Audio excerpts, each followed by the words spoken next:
Gabi-gabi kong sinusulyapan ng pang-araw-araw na buhay ng kapitbahay ko. Para lang makatulog ng mahimbing. Dahil sa unang araw pa lang ng paglipat ko sa bagong bahay. Nadiskubre kong may butas pala sa pader. Sa pamamagitan ng butas na ito, tamang-tama lang na natatanaw ko ang magagandang ginagawa ng mag-asawa sa kabilang unit. Ang pangalan ng babae ay Ashen. Napakabata niya. Mayroon siyang maputi at makinis na mukha. May itsurang mature pero cute din. Wala siyang trabaho. Araw-araw lang siyang nasa bahay at nanunood ng mga palabas. Paminsan-minsan, lumalabas siya para mamasyal. Kapag nasa bahay, napakakaswal lang ni Ashen. Madalas siyang nakasuot ng kulay rosas na pambahay. Napakaganda niya, yung tipong hindi mo malilimutan. Ang asawa ni Ashen ay may-ari ng restaurant sa ibaba. Ang pangalan ng tindahan ay Lawang's Clay Pot Dishes. Tinatawag siya ng mga kapitbahay na Lawang.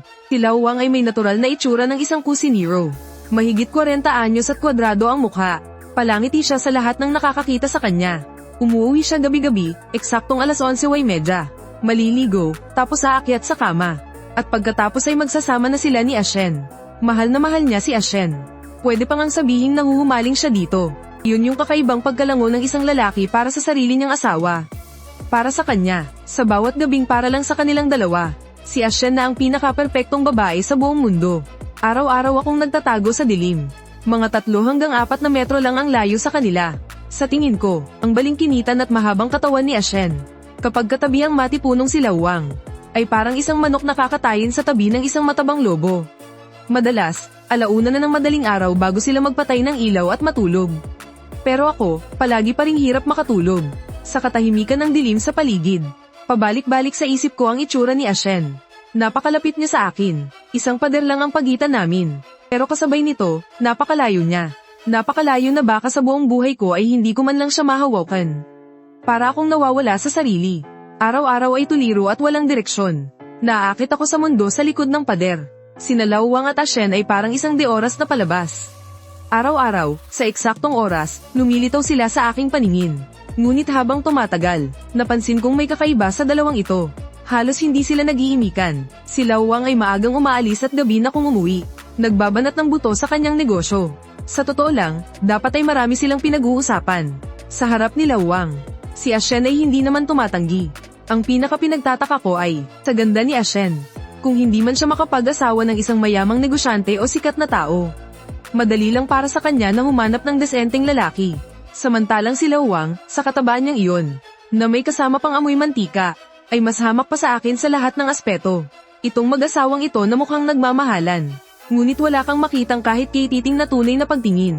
Hindi ko maiwasang mag-isip, paano ang isang sebosong tulad ni Lawang ay nakapag-asawa ng ganito kagandang babae. Kung ganun, may pag-asa rin kaya ako. Hanggang sa dumating ang araw na ito, narinig ko ang marahang pagsara ng pinto sa tapat. Sobrang sensitibo ako sa tunog na iyon. Dati-rati, tuwing hating gabi ko lang iyon naririnig. Pero alas 5 pa lang ng hapon ngayon. Kinakabahan akong lumapit sa butas ng pader para sumilip. Agad kong nakita na may kayakap siyang isang lalaking nakapolo at shorts. Titigil ka na ba? Sayang naman. 1 taon kitang hinanap bago kita nakita. May asawa na ko.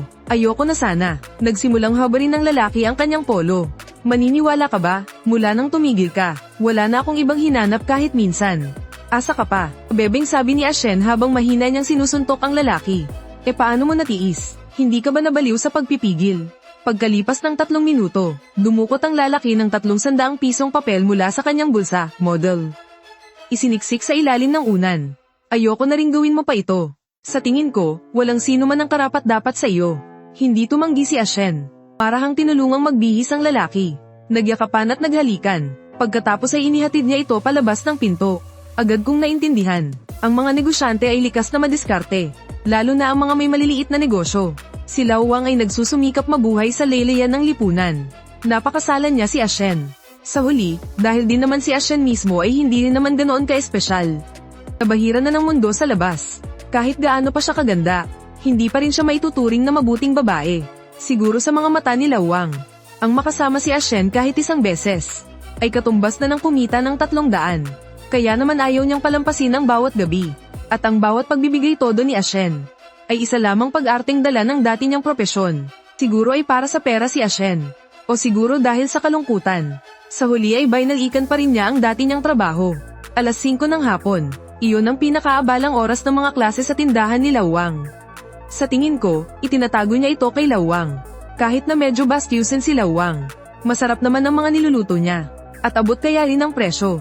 Sa isang lugar tulad ng lumang kalye kung saan nagsasama-sama ang mga ordinaryong tao, ay tuturing na siyang isang negosyanteng may konsensya.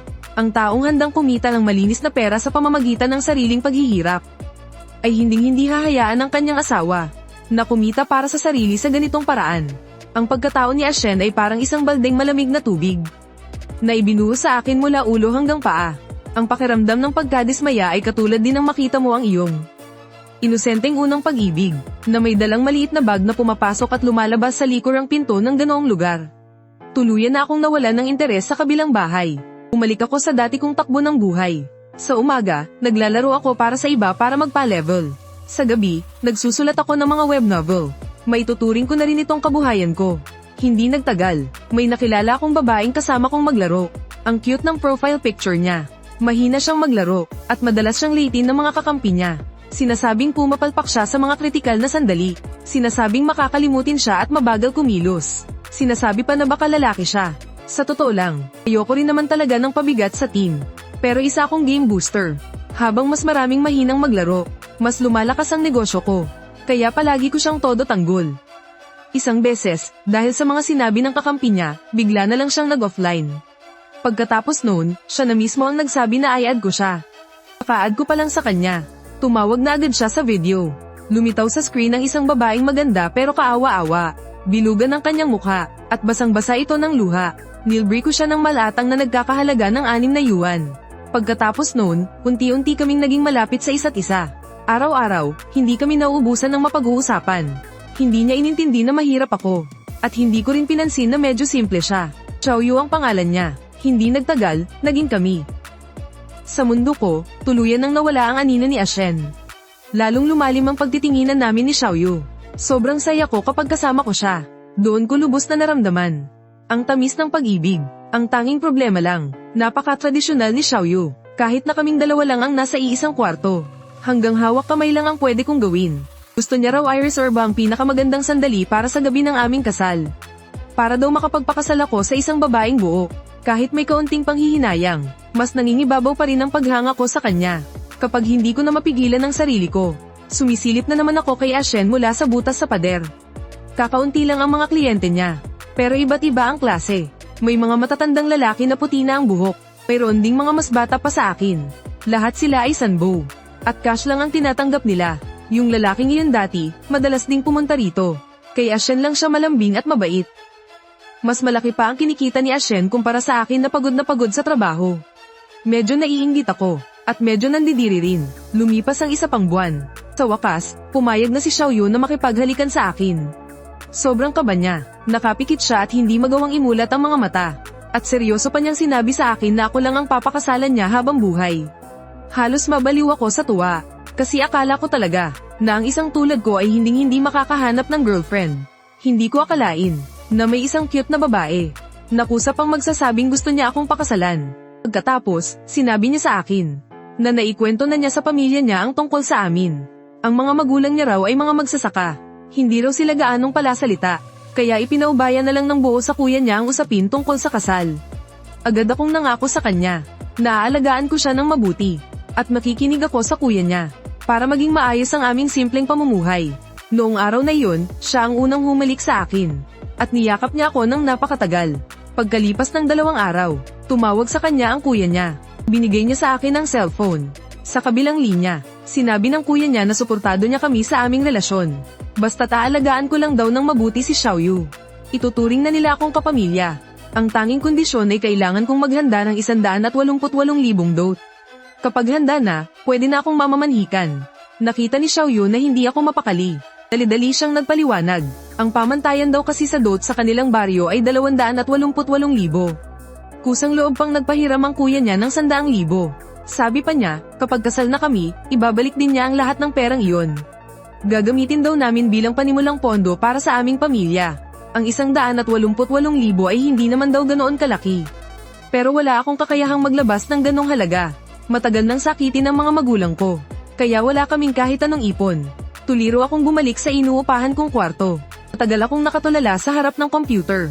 Taglamig na ngayon, Kahit na tanghali, tagos pa rin sa buto ang lamig sa loob ng apartment. Isang lagitik, narinig ko na naman ang mahinang pagsara ng pinto. Dahil gulong-gulo ang isip ko, lumapit ako sa butas sa pader. Narinig ko ang boses ni Asian.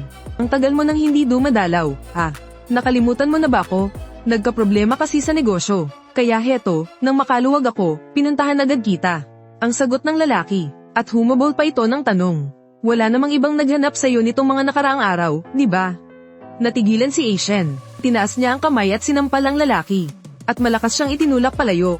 Ganun pa rin ba ang tingin mo sa akin? Di ba? Sige, umalis ka na. Huwag ka nang babalik dito kailanman. Hindi yun ang ibig kong sabihin.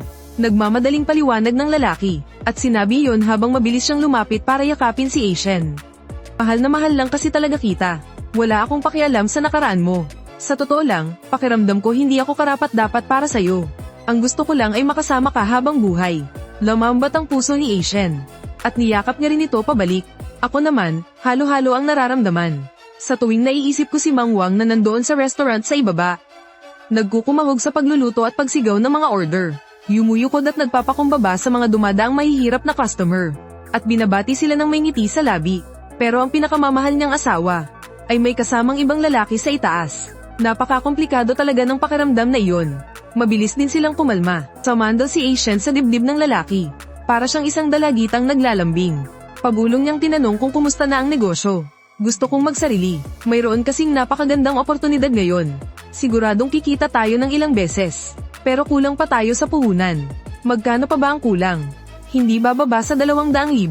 Siyempre, mas malaki, mas maganda. Bibigay ko sa'yo. Pagkasabi pa lang niya ni Asian. Gulat na napatalon ang lalaki mula sa kama. Mahigpit niyang niyakap si Asian at ayaw na siyang pakawalan. Kapag kumita ako ng pera, itatakas kita. Pupunta tayo sa Shanghai. Titira tayo kahit saan mo gusto. Ikaw lang ang papakasalan ko. Naantig si Asian. Mahigpit niyang niyakap ang dibdib ng lalaki. Matagal ko nang hinihintay ang araw na to. Hindi ko na talaga kaya ang ganitong buhay. Huwag kang mag-alala, kapag na-invest na ang perang ito. Siguradong yayaman ako agad-agad. Dot at mga ipon ko yan. Huwag na huwag mo akong lolokohin. Pupunta ako sa bangko bukas para kunin ang pera. Daanan mo na lang dito sa makalawa. Bago umalis ang lalaki, tinawag siya ni Asian, Kiyang. Ibinigay ni Wang ang dot at lahat ng ipon ng pamilya kay Asian. Pero ang perang ito ay ibibigay pala ni Asian para pasayahin ang kanyang kalaguyo. At nang maalala kong kailangan kong makaipon ng 188,000 dot para mapakasalan si Xiaoyu. Hindi ko maintindihan pero parang bigla akong nainggit kay Kiyang. Habang naaawa ako para kay Wang. Isang masamang ideya ang biglang pumasok sa isip ko. Kinabukasan, maaga pa lang. Magkasamang umalis ng bahay sina Asian at Wang. Tanghali na sila nang bumalik. May daladala siyang isang bag. Ang 300,000 cash na nasa bag ay hinati niya sa 3 brown na paper bag. Itinago sa ilalim ng freezer sa tabi ng pinto. Ang freezer na iyon ay ginagamit ni Wang para mag-imbak ng mga sangkap. Mayroon din sa tindahan. Ito siguro yung pinaglumaan na. Kakatago ko pa lang ng pera. Biglang tumunog ang telepono. Asian, may mga bago akong luto. Bumaba ka para tulungan mo akong timplahan. Sige, mahal, bababa na ako. Takto, oras na rin para mananghalian. Pagkababa ni Asian, dahan-dahan akong pumasok sa bintana ng bahay niya. Kinuha ko ang ilang mga brown paper bag. At mabilis na bumalik sa sarili kong bahay. Alam kong krimen ang ginagawa ko. Pero gusto kong sumugal, na hindi magsasalita si Asian. Kapag nanalo ako, mapaparusahan si Asian. At makakaipon pa ako ng sapat na pera para pakasalan si Xiaoyu. Kung matatalo naman ako, hindi ko kayang isipin. Kaya minabuti ko na lang na huwag nang isipin pa. Nainervyos akong nakaupo sa bahay. Pagkatapos mag-isip ng matagal, inilagay ko ang mga paper bag sa ilalim ng cabinet sa kusina. Buong hapon ay hindi umuwi si Asian. Hanggang sa hating gabi, saka lang pumasok sa bahay si Asian kasama si Wang. Pagkapasok, sabi agad ni Wang, maliligo ako. Suot pa niya ang damit niya. Si Asian ay litaw ang mga binti, nakasuot ng stockings at leather boots. Maganda pa rin siyang tingnan, tulad noong tagaraw. Buti na lang at abala si Asian sa pagtingin sa phone niya at pagte-text. Hindi niya man lang tiningnan ang ilalim ng freezer. Ang eksena nila ngayong gabi, wala akong ka-interest na panoorin. Inaasahan ko na lang na matapos na sila agad. Patayin ang ilaw, at matulog. Kinabukasan ng umaga, dumating si Kiyang. Pagkatapos nilang mag-usap sandali, hindi na nakapaghintay si Kiyang at tinanong kung nasaan ang pera. Medyo hindi natuwa si Asian. Nagtatampo at ayaw niyang magsalita. Matagal siyang sinuyo ni Kiyang. Pananggakuan siya ng kasal, at siniguradong siya lang ang mamahalin. Saka lang itinuro ni Ashen ang ilalim ng freezer. Ang 300,000, sa'yo na lahat. Agad na hinalikan ni Akiyang si Ashen. Mahal na mahal kita. Pagkasabi niyon, dama pa siya sa sahig para hanapin ito. Pero agad siyang nagtaka. Wala, Ashen. Walang kahit ano sa ilalim. Imposible. Nagbibiro ka ba? Totoo. Kung ayaw mong maniwala, ikaw mismo ang tumingin. Nag-aalangang dama pa si Ashen sa sahig. Tiningnan niya ang buong ilalim ng freezer. Agad siyang napaupo sa sahig sa gulat. Hawak ang kanyang dibdib. Ang pera, nasaan ang pera? Tiningnan siya ni Akiyang na puno ng pagdududa. Ako dapat ang nagtatanong sa'yo niyan. Malinaw na inilagay ko lang dyan sa ilalim. Ako mismo ang naglagay niyan gamit ang mga kamay ko. Paanong nawala yon? Agad na nagbago ang itsura ni Akiyang. Inayos niya ang kanyang damit. Alam ko na. Pinaglalaruan mo ako, no? Hay, hindi. Nag-withdraw talaga ako ng 300,000. Inilagay ko ang lahat ng pera sa isang bag. At itinago sa ilalim ng freezer. Tinaas ni Akiyang ang kamay at tinulak si Ashen. Napasigaw si Ashen. Bumagsak siya sa kama. Aba, ang lakas ng loob mong paglaruan ako. Kumuha si Akiyang ng lastiko. At pinitik si Ashen ng bahagya. Nakapirma na ako sa kontrata. Yung pera, nasaan ba talaga ang pera? Ilang beses pa lang siyang napipitik. Nang mapaupo na si Ashen sa sahig. Pahigpit niyang niyakap ang hita ni Akiyang habang walang tigil sa pagsasalita. Pero si Akiyang ay nagdidilim na ang paningin sa galit. Itinapon niya ang lastiko. Hinablat niya ang kwelyo ni Ashen. At marahan siyang dinala sa bintana sa hilagang bahagi. Mataas ang bintana na iyon. Direktang nakatanaw sa Claypot Restaurant ni Lawang sa ibaba. Kailangan lang tumingala ni Lawang. At makikita na niya ang sarili niyang asawa na inaalipusta sa pasimano. Itinuro ni Akiyang ang ibaba at sinabi ng buong galit. Walang pera. Ipagkakalat ko ang baho mo sa lahat ng kalsada sa lugar na to. Pagkaalis ni Akiyang, gumapang pabalik si Ashen sa kama, puno ng kawalan ng pag-asa. Walang tigil ang pagpatak ng kanyang mga luha. Nakaramdam ako ng awa. Isang babaeng ganito kaganda, kahit sino ay maawa kapag nakita siya. Nagsindi ng sigarilyo si Ashen. Habang humihit-hit, biglang nanlamig at naging masama ang kanyang tingin. May tinawagan siya sa telepono. Mahal. Parang may daga sa bahay. May natira pa ba sa lason sa daga na dinala mo dati? Oo, nasa tindahan pa. Dadalhin ko sa'yo pag uwi ko. Nakakatakot, naubusan na ako. Magdala ka ng marami. Malinaw na hindi para sa daga ang lason na hinihingi ni Ashen. Kundi para iligpit si Akiyang. Kapag may namatay, tiyak na hindi ako makakaligtas sa gulo. Agad na bumalat ang takot sa buong katawan ko. Ilang minuto lang ang lumipas. Nakauwi na si Lawang. Inabot niya ang isang bateng salamin na binalot sa ilang layer ng plastic bag. Mag-ingat kang mabuti. Isang hipo mo lang dito, patay ka. Paulit-ulit na babala ni Lawang. Bumaba ka na't kumain. Lumapit si Ashen sa bintana at sumilip. Nang makumpirmang nakabalik na si Lawang sa tindahan. Kinuha niya ang cellphone at tinawagan si Akiyang. Akiyang, patawad na. Nagsinungaling lang ako kasi takot akong iwan mo ako. Nakuha ko na talaga yung pera. Punta ka rito mamayang hapon para kunin, okay? Hindi ko kaya pag wala ka. Ikaw lang ang gusto kong pakasalan. Sandaling nanahimik si Akiyang. Pupuntahan ko para kunin. Mahal din kita. Hindi ko lang matanggap na niloloko ako ng taong pinakamamahal ko. Dali-dali akong bumalik sa kwarto. Naglabas ng 3 file folder. Nang makaalis si Ashen, patago akong pumasok ulit. Ibinalik ko ang pera sa ilalim ng freezer. Matapos gawin ang lahat ng ito, bumalik ako sa kwarto at nagsimulang maglaro. Sinusubukan kong pakalmayan ang aking sarili. Alas 5 ng hapon, dumating na naman si Akiyang. Nabutan siya ni Ashen ng isang bote ng Coke. Hindi ito ininom ni Akiyang. Niyakap niya si Ashen at sinabing, sorry. Nagkamali ako, hindi dapat ako naging ganoon ka-impulsive. Pero mahal na mahal talaga kita. Malambing na sumagot si Ashen, alam ko. Mahal din kita, sayo ako at ang pera. Pinuno ng halik ni Akiyang ang buong mukha ni Ashen. Nasaan ang pera? Naglalambing si Ashen, huwag ka munang magmadali. Pagod ka na siguro. Nauuhaw ka ba? Hindi ako nauuhaw. Gabi na. Hindi na napigilan ni Akiyang ang sarili niya. Nagsimula siyang maghanap kung saan-saan. Sa unan, sa bedside table. Sa aparador at mabilis. Napunta ang tingin niya sa freezer. Walang kibo si Ashen habang nakatingin sa kanya. Gaya ng inaasahan, mula sa ilalim ng freezer. Kinuha ni Akiyang ang 3 brown na paper bag. 300,000 bakit ang daming langis? Ashen, mahal na mahal kita. Nahulog sa sahig ang Coke na hawak ni Ashen. Tumama ito sa gilid ng kama. At kumalat sa buong sahig. Kapag yumaman na ako, babalikan kita para pakasalan. Mabilis na isinuot ni Akiyang ang kanyang damit. Tinulak ang pinto at naglaho sa labas. Natulala ang mga mata ni Ashen. Paanong bumalik na naman ang pera? Hindi nagtagal, nag-away si matandang Wang at ang may-ari ng popahan. Umuwi siyang nag-aapoy sa galit. Hinaranggan niya ang pinto at nagmura, sinabing ang usapan ay 10 taon walang taas upa. 3 taon pa lang, magtataas na agad. At dinhobol pa, inabutan siya ni Ashen ng isang basong tubig para huminahon. Mahal, may abilidad ka naman. Kahit saan ka, kikita ka ng pera. Kinuha ni matandang Wang ang baso ng tubig. At buong lakas na ibinagsak sa sahig. Hinding-hindi na ako uupa ng pwesto para magnegosyo. Ako mismo ang magiging landlord.